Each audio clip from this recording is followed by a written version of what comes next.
ಶಿವರಾತ್ರಿ ದಿನ ಶಿವನನ್ನು ವಿಶಿಷ್ಟವಾಗಿ ಪೂಜಿಸುವುದರಿಂದ ಬಹಳ ಪ್ರಯೋಜನ ಪಡೆಯಬಹುದೆಂದು ಧರ್ಮಗ್ರಂಥಗಳು ಹೇಳುತ್ತವೆ. ಮಾರ್ಚ್ 8 ಶುಕ್ರವಾರ ಮಹಾಶಿವರಾತ್ರಿ ಬಂದಿದೆ. ಮಾಘ ಮಾಸ ಕೃಷ್ಣ ಪಕ್ಷದ ಚತುರ್ದಶಿಯಂದು ಆಚರಿಸಲ್ಪಡುವ ಮಹಾಶಿವರಾತ್ರಿಯು ಲಯಕಾರಕ ಪರಮೇಶ್ವರನ ಆರಾಧನೆಗೆ ಅತ್ಯಂತ ವಿಶೇಷ ಪವಿತ್ರ ದಿನ. ಕೈಲಾಸವಾಸಿ ಶಿವನನ್ನು ಮಹಾಶಿವರಾತ್ರಿಯಂದು ಶ್ರದ್ಧಾ ಭಕ್ತಿಯಿಂದ ಪೂಜಿಸಿದರೆ ಭಜಿಸಿದರೆ ಜನ್ಮ ಜನ್ಮಾಂತರದ ದೋಷಗಳು ನಿವಾರಣೆಯಾಗುತ್ತದೆ, ಮನೋಸಂಕಲ್ಪಗಳು ಈಡೇರುತ್ತವೆ ಎಂದು ಶಿವಪುರಾಣದಲ್ಲಿ ಉಲ್ಲೇಖಿಸಲಾಗಿದೆ.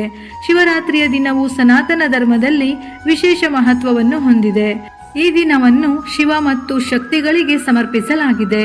ಈ ದಿನ ಬೆಳಿಗ್ಗೆ ಶಿವಲಿಂಗಕ್ಕೆ ವಿಶೇಷ ಅಭಿಷೇಕವನ್ನು ಮಾಡಲಾಗುತ್ತದೆ. ರಾತ್ರಿಯಲ್ಲಿ ಶಿವ ಜಾಗರಣೆಯನ್ನು ಮಾಡಲಾಗುತ್ತದೆ.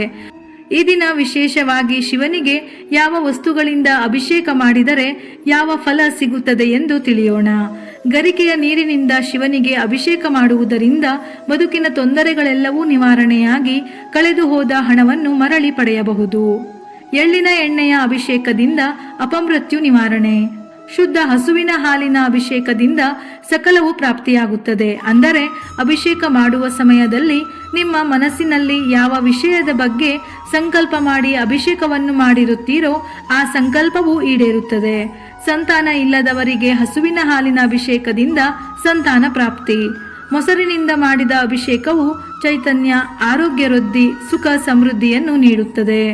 ಹಸುವಿನ ತುಪ್ಪದಿಂದ ಅಭಿಷೇಕ ಮಾಡಿದರೆ ಅಡೆತಡೆಗಳು ನಿವಾರಣೆಯಾಗಿ ಸಂಪತ್ತು ಸಿಗುತ್ತದೆ. ಕಬ್ಬಿನ ರಸದಿಂದ ಅಭಿಷೇಕ ಮಾಡಿದರೆ ಇಷ್ಟಾರ್ಥ ಸಿದ್ಧಿ, ಎಲ್ಲ ಕ್ಷೇತ್ರಗಳಲ್ಲೂ ಒಳ್ಳೆಯ ಫಲ, ಇರುವ ಸಂಪತ್ತು ವೃದ್ಧಿಯಾಗುತ್ತದೆ.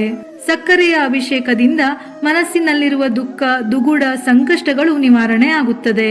ಬಿಲ್ವದಳದ ನೀರಿನಿಂದ ಅಭಿಷೇಕ ಮಾಡಿದರೆ ಶಿವನ ವಿಶೇಷ ಅನುಗ್ರಹ ಪ್ರಾಪ್ತಿಯಾಗುತ್ತದೆ. ಜೇನುತುಪ್ಪದ ಅಭಿಷೇಕವು ಒಳ್ಳೆಯ ಸದ್ಗುಣವೆಂದು ಹೇಳುತ್ತಾರೆ. ಇದರಿಂದ ಸಮಾಜದಲ್ಲಿ ಗೌರವ ಕೀರ್ತಿಯನ್ನು ಪಡೆಯಬಹುದು. ಪುಷ್ಪೋದಕದಿಂದ ಅಭಿಷೇಕ ಮಾಡಿದವರಿಗೆ ಭೂಮಿ ದೊರೆಯುವುದು. ವಿಭೂತಿಯಿಂದ ಅಭಿಷೇಕ ಮಾಡಿದರೆ ಸರ್ವ ಪಾಪಗಳು ನಾಶವಾಗುತ್ತವೆ. ಗಂಧೋದಕದಿಂದ ಅಭಿಷೇಕ ಮಾಡಿದರೆ ಸತ್ಪುತ್ರನನ್ನು ಪಡೆಯಬಹುದು. ನೀರಿನಿಂದ ಅಭಿಷೇಕ ಮಾಡುವುದರಿಂದ ಕಳೆದುಕೊಂಡಿದ್ದನ್ನು ತಿರುಗಿ ಪಡೆಯಬಹುದು. ಗಂಗಾಜಲದಿಂದ ಅಭಿಷೇಕ ಮಾಡಿದರೆ ಹಿಂದಿನ ಜನ್ಮ, ಈ ಜನ್ಮದ ಪಾಪಗಳೆಲ್ಲ ಕಳೆಯುತ್ತದೆ. ಅನ್ನದಿಂದ ಅಭಿಷೇಕ ಮಾಡಿದವರು ದೀರ್ಘಾಯುಷ್ಯವನ್ನು ಪಡೆದು ಸಾವಿನ ನಂತರ ಮೋಕ್ಷವನ್ನು ಪಡೆಯುತ್ತಾರೆ. ಪೂಜೆ ಮಾಡಲು ಪೂಜೆಗೆ ಮೀಸಲಾದ ಪಾತ್ರೆಗಳನ್ನು ಮಾತ್ರ ಬಳಸಬೇಕು. ಅಭಿಷೇಕ ಮಾಡುವ ತಟ್ಟೆಯ ಮಧ್ಯಭಾಗದಲ್ಲಿ ಶಿವ, ಈಶಾನ್ಯದಲ್ಲಿ ವಿಷ್ಣು, ಆಗ್ನೇಯದಲ್ಲಿ ರವಿ, ನೈಋತ್ಯದಲ್ಲಿ ಗಣಪತಿ, ವಾಯುವ್ಯದಲ್ಲಿ ದುರ್ಗಾಮಾತೆಯ ವಿಗ್ರಹಗಳನ್ನು ಇರಿಸಬೇಕು. ಸಾಲಿಗ್ರಾಮವನ್ನು ಪೂಜಿಸುತ್ತಿದ್ದರೆ ವಿಶೇಷ ನಿಯಮಗಳನ್ನು ಪಾಲಿಸಬೇಕಾಗುತ್ತದೆ. ಸಾಲಿಗ್ರಾಮಕ್ಕೆ ಪೂಜೆ ಮಾಡಿದಷ್ಟು, ಅಭಿಷೇಕ ಮಾಡಿದಷ್ಟು ಅದರಲ್ಲಿರುವ ಶಕ್ತಿಯು ಇಮ್ಮಡಿ ಆಗುತ್ತದೆ. ಶಿವನಿಗೆ ಅತಿ ಮುಖ್ಯವಾದಂತಹ ಪವಿತ್ರವಾದಂತಹ ಬಿಲ್ವಪತ್ರೆ ಎಂದರೆ 3 ದಳಗಳ ಬಿಲ್ವಪತ್ರೆ. ಇದು ತ್ರಿಮೂರ್ತಿಗಳನ್ನು ಸೂಚಿಸುತ್ತದೆ. ಬಿಲ್ವಪತ್ರೆಯಿಂದ ಶಿವಪೂಜೆ ಮಾಡಲು ಈ ನಿಯಮಗಳನ್ನು ತಪ್ಪದೆ ಪಾಲಿಸಲೇಬೇಕು. ಇಲ್ಲವಾದರೆ ಮಾಡಿದ ಪೂಜೆಗೆ ತಕ್ಕ ಪ್ರತಿಫಲ ಸಿಗುವುದಿಲ್ಲ. ಅಲ್ಲದೆ ಶಿವನ ಕೋಪಕ್ಕೆ ಗುರಿಯಾಗಬೇಕಾಗುತ್ತದೆ. ನೆಲದ ಮೇಲೆ ಬಿದ್ದಿರುವ ಬಿಲ್ವಪತ್ರೆಗಳನ್ನು ಆರಿಸಿ ಪೂಜೆ ಮಾಡಬಾರದು.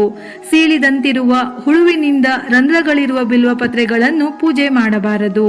3ಕ್ಕಿಂತಲೂ ಕಡಿಮೆ ದಳಗಳಿರುವ ಬಿಲ್ವಪತ್ರೆಯನ್ನು ಪೂಜಿಸಬಾರದು. ಬಾಡಿ ಹೋದ ಅಥವಾ ಕೊಳೆತು ಹೋದ ಬಿಲ್ವಪತ್ರೆಗಳು ಪೂಜೆಗೆ ನಿಷಿದ್ಧ. ಒಣಗಿ ಹೋದ ಬಿಲ್ವಪತ್ರೆಗಳಿಂದ ಪೂಜೆ ಮಾಡಿದರೆ ಪ್ರಾಣಿ ಹತ್ಯಾ ದೋಷ. ಬಿಲ್ವಪತ್ರೆಯ ದಳಗಳು ಒಂದೇ ಮೂಲದಿಂದ ಬಂದಿರಬೇಕು. ಕಡ್ಡಿಯು ಬೇರೆ ಬೇರೆ ಭಾಗದಲ್ಲಿ ಅಂಟಿಕೊಂಡಂತಿರಬಾರದು. ದೇವರಿಗೆ ಬಿಲ್ವಪತ್ರೆಯನ್ನು ಪೂಜಿಸಿದಾಗ ಬಿಲ್ವಪತ್ರೆಯ ಮೂಲವು ನೆಲವನ್ನು ನೋಡುವಂತೆ ಇರಬೇಕು. ಪೂಜೆ ಮಾಡುವ ವೇಳೆ ಬಿಲ್ವಪತ್ರೆಯ ದಳಗಳ ಹಸಿರು ಬಣ್ಣವು ನಮ್ಮ ಕಡೆ ತಿರುಗಿರಬೇಕು. ಶಿವನಿಗೆ ಪೂಜೆ ಮಾಡುವ ವೇಳೆ ನಮ್ಮ ಮುಖವು ಉತ್ತರ ಅಥವಾ ಪೂರ್ವ ದಿಕ್ಕನ್ನು ನೋಡುವಂತಿರಬೇಕು. ಕೆಲವರು ಪೂಜೆ ಮಾಡಿ ಒಣಗಿದ ಬಿಲ್ವಪತ್ರೆಯನ್ನು ಪುಡಿ ಮಾಡಿ ಉಪಯೋಗಿಸುತ್ತಾರೆ. ಆದರೆ ಯಾವುದೇ ಕಾರಣಕ್ಕೂ ಇದನ್ನು ನಾಭಿಗಿಂತ ಕೆಳಗೆ ಬಳಸಲೇಬಾರದು. ಅಷ್ಟೋತ್ತರದ ಮೂಲಕ ಬಿಲ್ವಪತ್ರೆಯ ಪೂಜೆಯನ್ನು ಮಾಡಬಹುದು. ಮುಖ್ಯವಾಗಿ ಅಮಾವಾಸ್ಯೆಯ ದಿನ ಶಿವನಿಗೆ ಬಿಲ್ವಪತ್ರೆಯಿಂದ ಪೂಜೆ ಮಾಡಿದರೆ ದೃಷ್ಟಿ ದೋಷದಿಂದ ಪಾರಾಗಬಹುದು. ಇದರೊಂದಿಗೆ ಬೆಲ್ಲವನ್ನು ದಾನ ನೀಡಿದರೆ ಅಪಮೃತ್ಯುವನ್ನು ಗೆಲ್ಲಬಹುದು.